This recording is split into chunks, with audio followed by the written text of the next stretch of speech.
I just want to mention when you play Jakiro, there's only like two builds. You either max your liquid fire, right, or you max your ice path, right?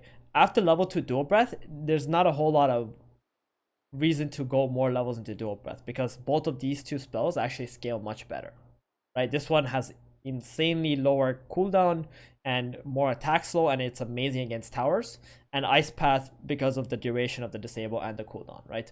This one just increases a little bit in damage and it costs you way more mana. So level 2 dual breath because of the power spike on level when you're level 3.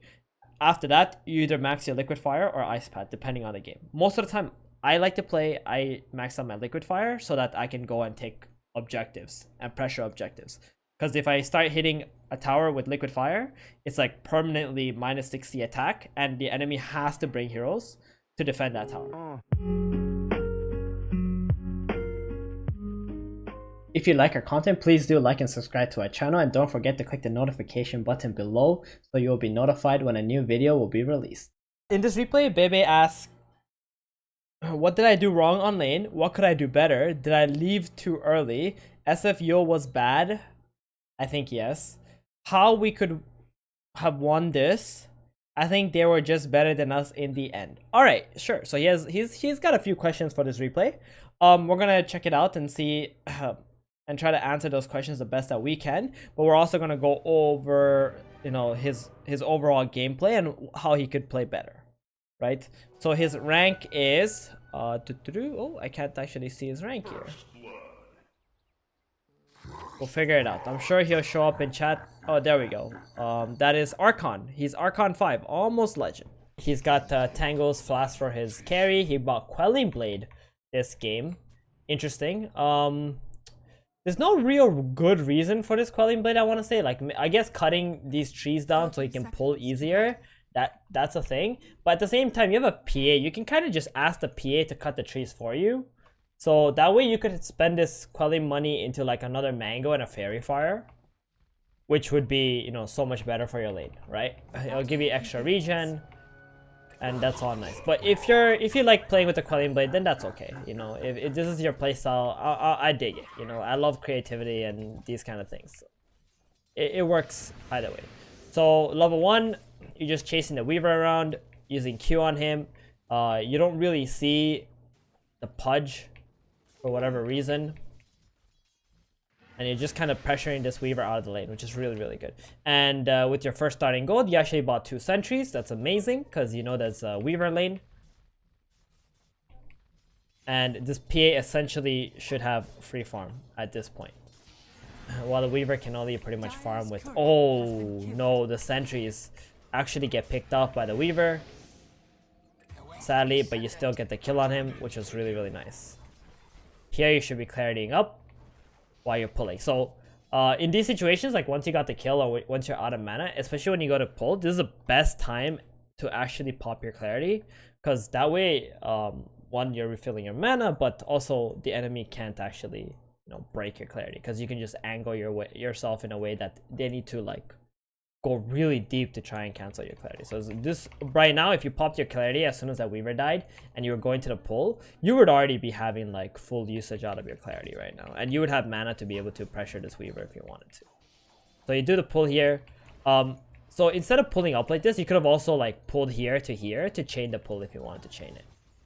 But you didn't actually just need to like let that go and then pull this bottom wave or something like that. Has been killed. But it kind of does suck that the courier died and you didn't have your sentries, because you could obviously be pressuring this Weaver a lot more right now. And if you actually had mana here, you could also just go there, toss another dual breath and a liquid fire on him, and then go back to making the second pull happen. So here, what happened? You pulled way too early. The pull here is on 6, so 16. And that's when you want to pull up. This was just way too early, so you actually missed your pull here. You can also pull sideways, which is fine. So you're against one hero, and then this Weaver actually ends up dying and losing a lot of experience. You get the pull off this time. Just get your XP. Yeah, level 2 dual breath. And this Pudge is just like playing around mid or something, and making it really hard. for your Shadow Fiend. So you go for the bounty, which is really good because there's only one hero top. And in these situations, it's actually really good if ahead of time, like before, because you know the Pudge is mid, right?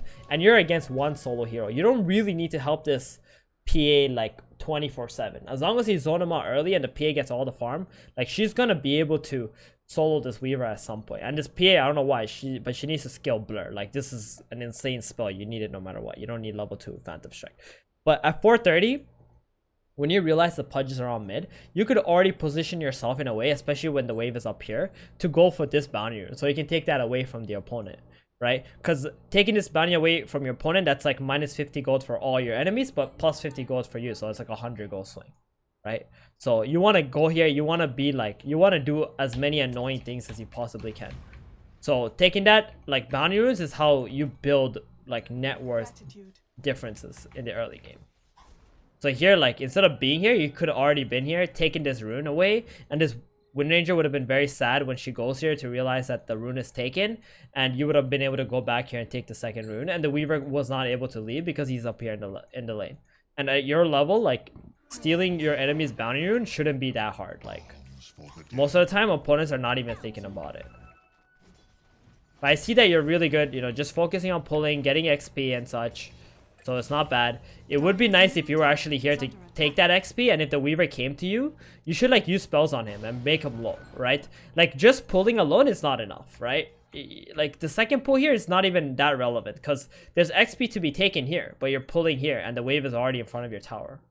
What would have been better here is after you made this pull, when the Weaver comes in here, like you're last hitting these creeps, and when the Weaver comes, you dual breath him, you liquid fire him, he loses half his HP, then you go and stack this camp instead, and then you can pull this afterwards if you wanted to and deny more creeps from the enemy.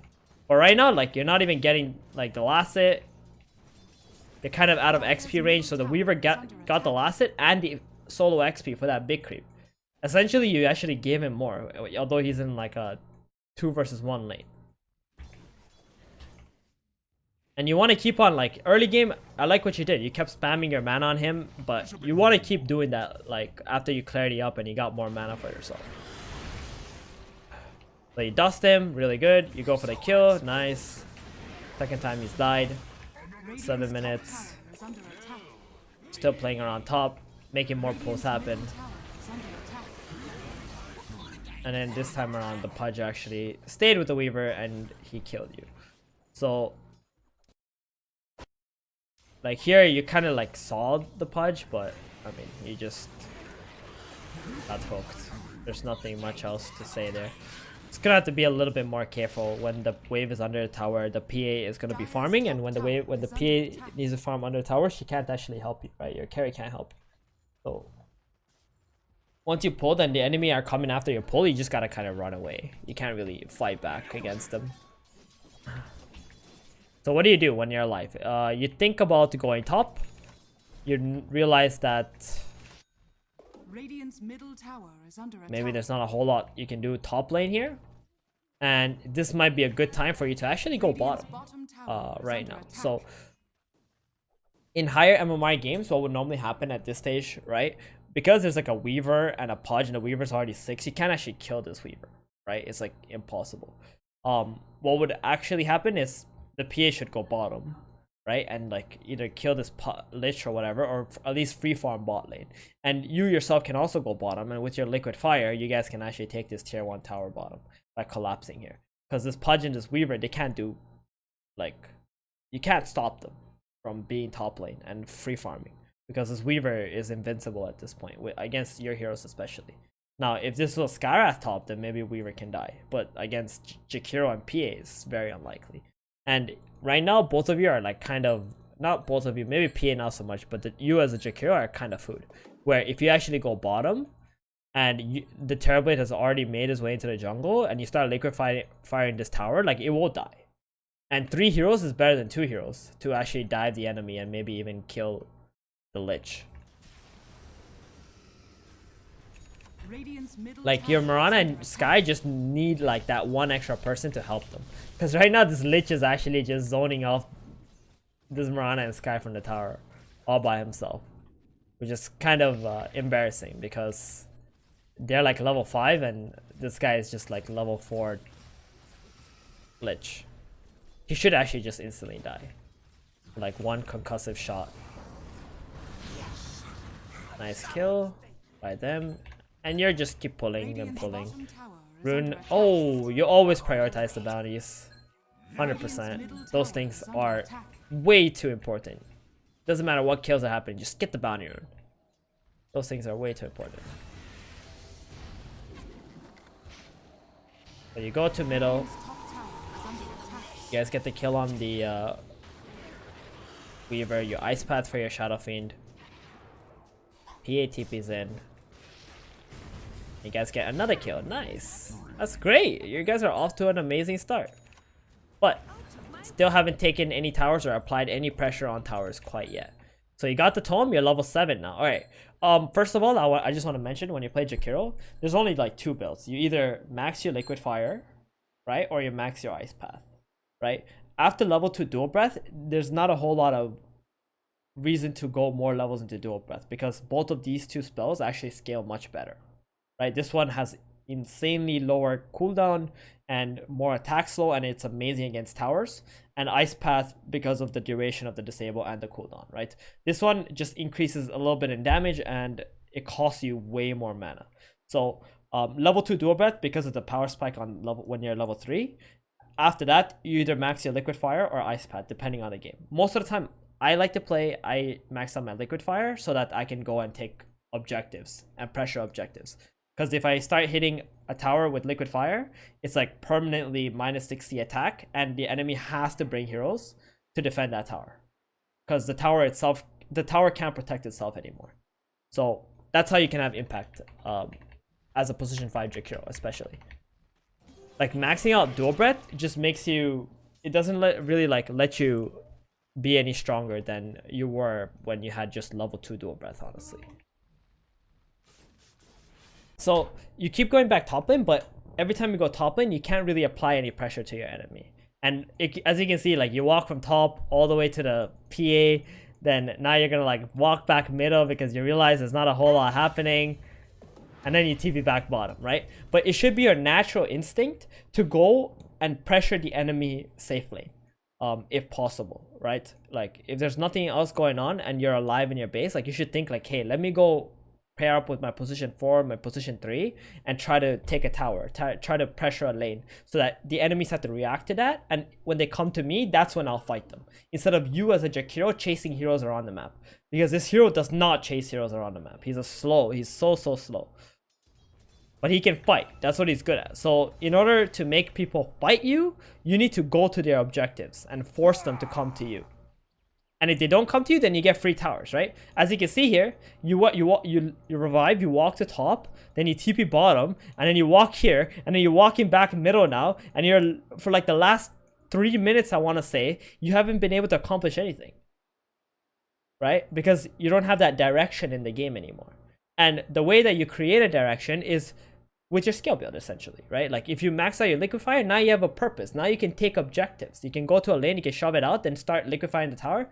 You're already doing a good job for your team. You don't need to run around. Now, if you have max ice path, then maybe you can sit behind heroes and bait heroes, right? If they go on your teammates, you ice path, you stun them, and then you can counter gank with that, based off that, instead of like chasing people around the map, the way you're doing right now. Radiant's middle tower is under attack. Has been killed. The TB shows bottom. You guys got a kill on him. That was nice.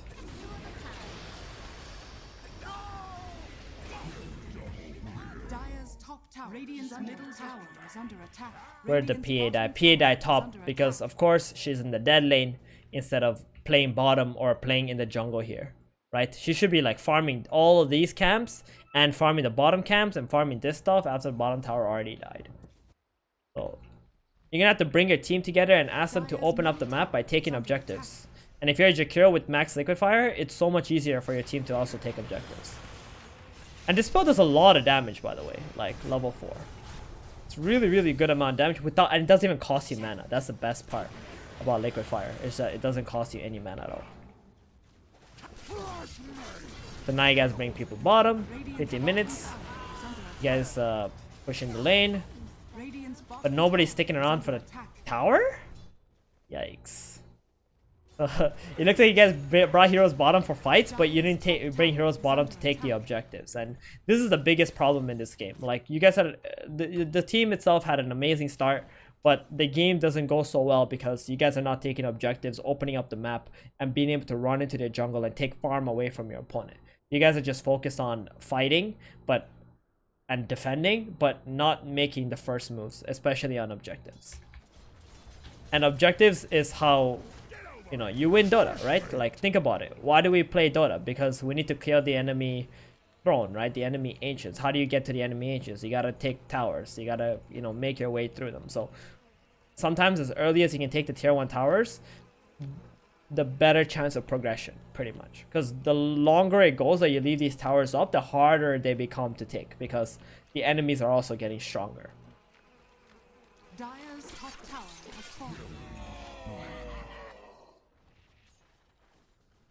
When does the safe lane becomes the dead lane? The safe lane becomes a dead lane when you know that they have big key spells that can, like, pretty much kill you, right? For example, if you're laning as a Pangolier, the moment the Pangolier hits level 6 and you're carrying that lane, and you can die to like one Rolling Thunder plus another hero, then that lane's already a dead lane. Like, you actually can't stay there anymore as a carry, so you have to leave, right? But there might be some hero in your lineup that can stay there and live. For example, let's say against Pangolier, you have a Weaver, right? A Weaver is not going to die to a Rolling Thunder because he's just going to Shikuchi run away. The Rolling Thunder will never chase him, right?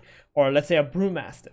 Or maybe the enemy carry rotated to your lane, and then the offlaner plus the carry are sitting there together, and you as a carry can't stay there anymore because those two heroes combined can kill you. So at the moment when 2 heroes or 3 heroes combined can pretty much burst you and they're stopping you from farming, that is already a dead lane at that point. You gotta get out of there. So you went top, you defended a bit, now you're going back top again, and this is where game's getting a lot more awkward, right? Because now the enemies hit their timings.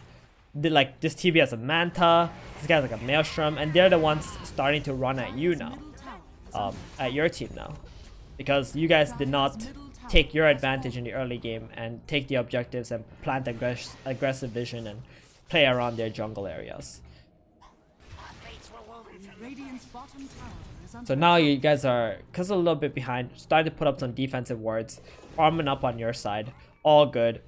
That's fine. Some games, you know, you do fall behind, and there's not a whole lot you can do about it. Got 2 smokes.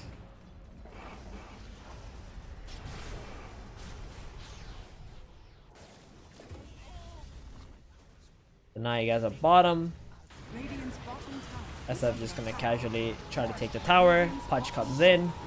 He feeds. Wind Ranger also here. She feeds also. Nope. Yeah, she got away. Fast. What the Lich is doing. So, this is like a perfect example of how... Yeah, first of all, this PA should not be here and she's dying again, right? Because, again, she's in the dead lane, like a terrible place to be on the map, where she could be essentially farming ancients and getting her net worth to like 10k by now. So this is a good example of like something that you could have been doing from like minute 11, 12, whatever, where you heroes bring everybody down to the bottom jungle area and force the enemy to come to you and take engagements into you, right? The best thing to do in these situations, where like when you want to take bottom, is like you go behind this tower, you plant a ward behind you get the vision, so you see all the heroes and who you can jump and who you can dive, and then you just do it. Right, in this game, that's what's happening. The Lich died first here, the Pudge died second, the Wind Ranger almost died, and now the Lich should actually feed, but the Shadow Fiend ended up dying. Unfortunate, but this Lich should die now. And if you did this earlier in the game, before this Wind Ranger had her items, or the Lich had his items, or the Pudge was highly leveled, if they were defending towers like this, they would also feed. But you wouldn't lose anything out of it, right? Because you guys are the ones making the first move, and you're making them react to your pressure. So now you get the D ward, really good. And back to a defensive position on the map. I think the PA did die, right? Yeah, the PA did die. Very sad. Dire's bottom tower is under attack. They try to walk up the hill, walked into your vision, you guys kill them. Get a nice kill on the Pudge here. Really good. Now you guys going into an aggressive area, you're dewarding. Okay, so one thing also as a position 5 that you should learn to do is try to drop sentries on the lower grounds and then use your ice pad to get vision on the higher grounds, right? That way you don't need to use 2 sentries to deward 2 areas, right? So when you walk into the vision here, like when you get your sentry, plant a sentry here. So this sentry would see up to this hill and up into this hill. And then you use your ice path up this hill, check it. If there's a ward, then you deward it if there's a ward. If there's not a ward, then you ice path up this hill and then you deward here. Because the ward is going to be in one of these 2 places most of the time. And that way you're using 1 sentry to scout 2 areas and save yourself gold and your sentries as well. So that way you can use another sentry elsewhere. Another example would be over here. You could plant the sentry down this hill so you can check up onto this cliff, but you can also check here and you can check here where they could have wards too. So you're checking like 3 different places in that situation, which is really good. I'm sure you do it here and there, but getting in the habit of doing it all the time is really good, especially on heroes like Jakiro who can check up hills, right? Vengeful Spirit, Jakiro, you know, these heroes, Shadow Demon, these heroes can check uphill. Some heroes can't, and again, with those heroes, you have to put them on the hill, right? Or bring a courier, which isn't always, you know, a possibility. But heroes like Jakiro, like, because the less gold you spend on sentries, that's how you're going to be able to afford your bigger items and let yourself scale. So you're going for a 4-star this game, maybe a save for your allies. I think a Glimmer Cape is a little bit better because that way you can get away from like Weaver, for example. Because if you use the Swarm on you and you Glimmer Cape yourself, you can just remove the Swarm instantly, which is also nice. This Amulet also allows you to remove the Swarm. You can use it on your teammates too. So all those are really good. So right now you guys are just playing very, very defensively. Not a whole lot going on anymore. Dire's top tower is under attack. Let's go back here. And again, like the enemy just... Every time the enemy wins fights is because they're always playing on your side of the map and making the first moves. And you guys keep reacting to that pressure here, right? Is under attack. So this is another example of a situation where it would have been nice if you guys were the ones pushing mid lane and the bottom lane in and trying to play in their jungle and forcing them back to you. But instead, like, they come into your jungle, they force the fight onto you guys, and you guys just take the fight against them, right? And it doesn't turn out too well. Dire's top tower has fallen. Dire's top Shadow Fiend going Yules. That was one of your questions. I think Shadow Fiend going Yules is fine. It's not a big deal. I don't think it was really particularly the reason why you guys lost. I think the biggest reason for me, this game is all about not putting pressure onto your opponent. And I think dual breath, maxing dual breath is just not a good skill build on this hero. It doesn't really allow you to have super high impact. Maxing Liquefier, going for objectives and just poking at the objectives, running back and forth, like poking at the objectives every time it's on off cooldown 4 seconds, keep hitting the tower with the Liquefier and like taking objectives, that's way better of a playstyle, especially in your bracket, I think. And you will naturally get levels because of that. And then doing the same thing on the mid tower, or like doing the same thing in the tier 2 tower, you know, making it harder for your enemy to just sit back and farm. That's what you should be doing, right? You should be applying some kind of pressure in the game. And in this game, I feel like Dire altogether as a whole didn't really apply any pressure, which made it so easy for a hero like Terrorblade, who farms insanely fast, to just sit in the jungle, AFK hit creeps, and come out with like Manta Scotty and just take over the game.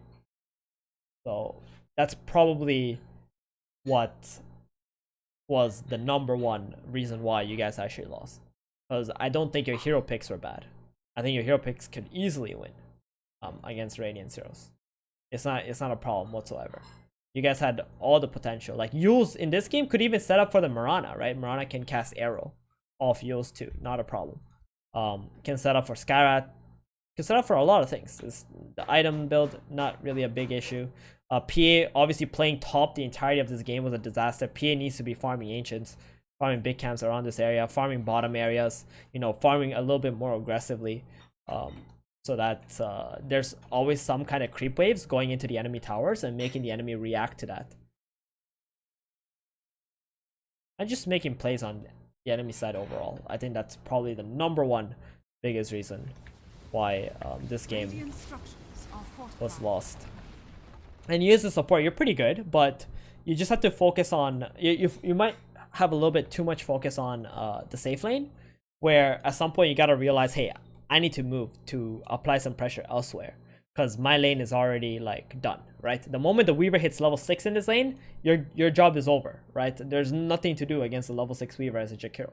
So better get out of there, go to another lane, apply pressure elsewhere, so that the Weaver feels bad to do something somewhere else instead of just sitting in his lane.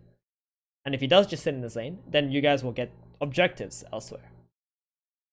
And you don't need to keep pulling till like 8 or 9 minutes in the game. Like, it's just not a necessity. You can always make plays once it's like past 7-8 minutes. You're already strong enough by that point.